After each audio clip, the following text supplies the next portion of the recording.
सम्माननीय, परमादरणीय, परम विद्वान, परम परोपकारी श्री चतुर नारायण जी महाराज, नाम तो खाली परिचय के रूप में मैं ले रहा हूं, वस्तुतः अपना शिष्य हो, पुत्र हो, भतीजा हो, सांसारिक रिश्ते नाते में कुछ भी हो, जब तक वह व्यास गद्दी पर विराजमान है तब तक वह विष्णु रूप है।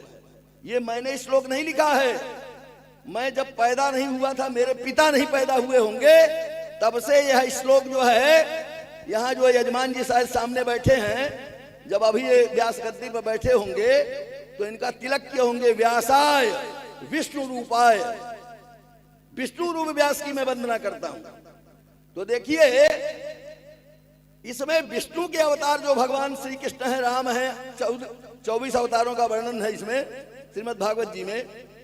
तो उन अवतारों के महत्व को मनुष्य नहीं बता सकता है, नारायण ही नारायण के महत्व को बता सकता है, स्वयं के महत्व को स्वयं ही जान सकता है नारायण। इसीलिए व्यास को ऋषियों ने विष्णु रूप माना है, और संजोग से इनका नाम है चतुर नारायण।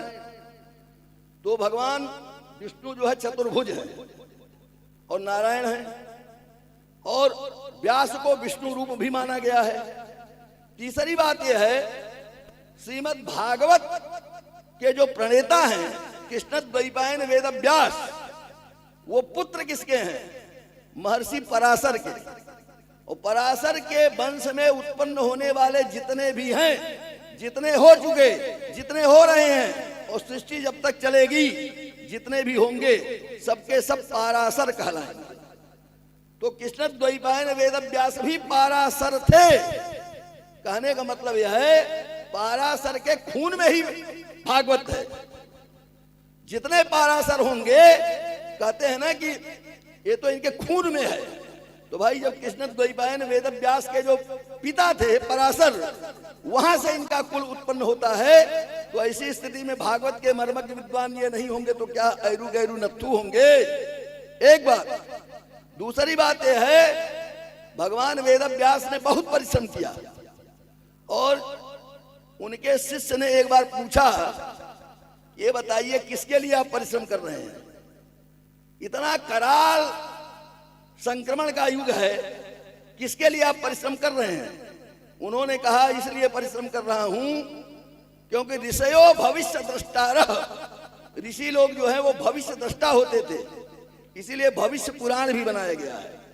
और रामचरितमानस में उत्तरकांड में गोस्वामी तुलसीदास जी ने 574 वर्ष पूर्व जो लिखा है, आप पढ़िए उत्तरकांड में वो घटनाएं घटित हो रही नहीं।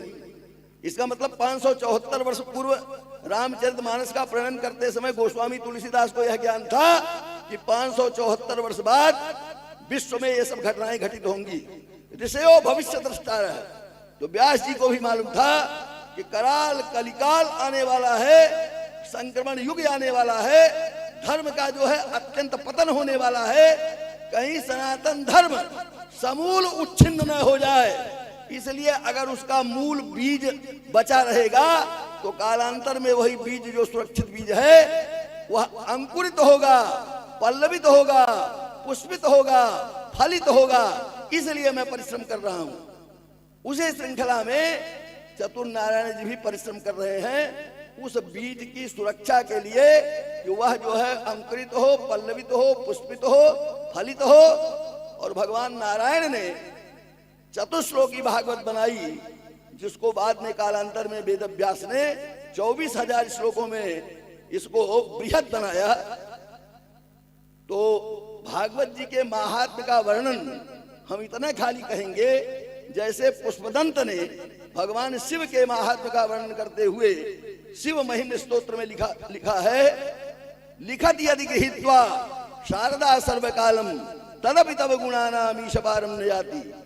जिस सरस्वती की कृपा से मैं जो बोल रहा हूं ना, अगर सरस्वती हमको गूंगा बना देना तो एक अक्षर नहीं बोलूंगा, नहीं बोल पाऊंगा।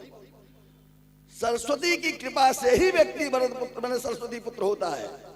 वह सरस्वती भी अगर कलम लेकर के बैठ जाए और जब तक सृष्टि चलती रहे तब तक भगवान शिव के महात्म्य का वर्णन करे, वह भी पार नहीं पा सकती।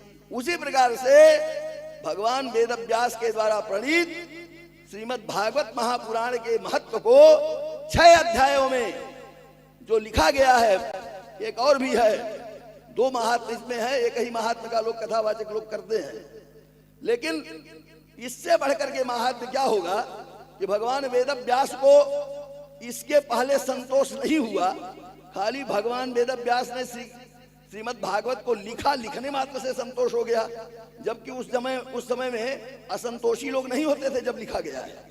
और आज तो अरबों खरबों का टर्न ओवर करने वाले पर्दे वो भी असंतोषी हैं, उनको भी संतोष नहीं है। तो सबसे बड़ा तो प्रत्यक्ष फल यह है कि जिस संतोष के लिए लोग मर रहे हैं, मिट रहे हैं, वह संतोष प्राप्त होगा, यह प्रत्यक्ष फल है।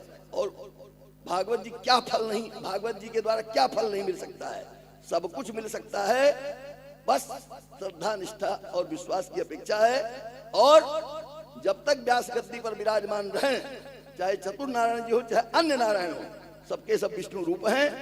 मैं ऐसे विष्णु रूप व्यास जी का वंदन करता हूं, भागवत जी का वंदन करता हूं, और आप जितने लोग भी यहाँ विराजमान हैं, आपके अंतःकरण में विराजमान वह परमपिता परमेश्वर जो है उसको भी वंदन करता हूं। और व्यास जी ने यह भी लिखा है कि मैंने 18 पुराण हमने क्यों लिखे हैं कि 18 पुराणेषु व्यासस्य वचनद्वयम् परोपकारः पुण्याय पापाय परपीडनम।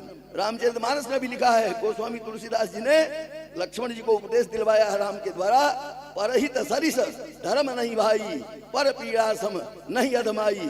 भागवत को करके और सुन करके अगर परोपकार नहीं किया, परोपकार से रहित रहा और दूसरे का उत्पीड़न किया, तो न कहने का कोई फल है न कोई सुनने का फल है। इसलिए सबसे बड़ा धर्म परोपकार है और सबसे बड़ा पाप दूसरे का उत्पीड़न है।